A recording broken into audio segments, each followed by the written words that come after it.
बातमी पुण्यातून आहे। मनोज जरांगे सध्या पुणे कोर्टामध्ये दाखल झालेले आहेत।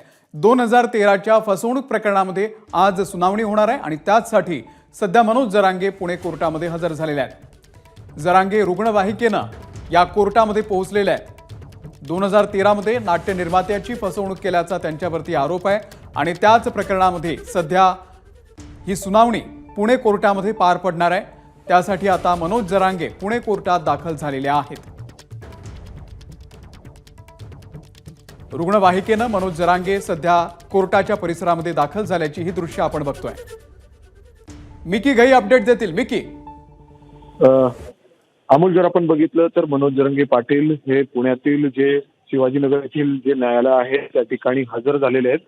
खरं तर त्यांना आज कोर्टामध्ये हजर राहणं खूप गरजेचं होतं, कारण गेल्या वेळेसच कोर्टाने सांगितलं होतं जर तुम्ही कोर्टात हजर राहिले नाही तर तुमच्या नावाचं वॉरंट आम्ही पाठवू, थेट तुम्हाला अटक करण्यासाठी पोलीस पाठवू। त्यामुळं आज जर आपण बघितलं तर मनोज जरांगे पाटील हे पुण्यातील जे शिवाजीनगर येथील न्यायालय आहे त्या ठिकाणी हजर झालेले आहेत।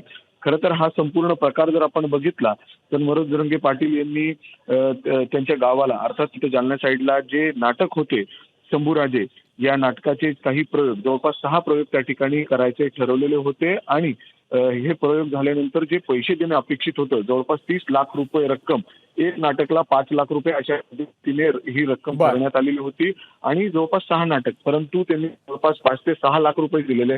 उर्वरित जे 24 ते 25 लाख रुपये आहेत ते अजूनही ते नाटक जे ज्यांचं आहे त्यांना दिलेलं नाहीत आणि त्यामुळं कोथरूड पोलीस स्टेशनमध्ये मनोज जरांगे यांच्या विरोधात ही तक्रार दाखल आलेली होती आणि आता जर आपण बघितलं तर थेट कोर्टात हे सगळं प्रकरण पोहोचलेलं आहे आणि त्यासाठीच आज मनोज जरांगे पाटील यांची तब्येत बरी नसताना देखील ते अँब्युलन्स मधून पुण्यातील शिवाजीनगर कोर्टामध्ये आता हजर झालेले आहेत आणि काही वेळातच या संदर्भातली सुनावणी होणार आहे। सुनावणीचे अपडेट आम्ही मिक्की तुमच्याकडून घेऊ। तुर्तास धन्यवाद दिलेल्या या माहितीबद्दल। एबीपी माझा, उघडा डोळे बघा नीट।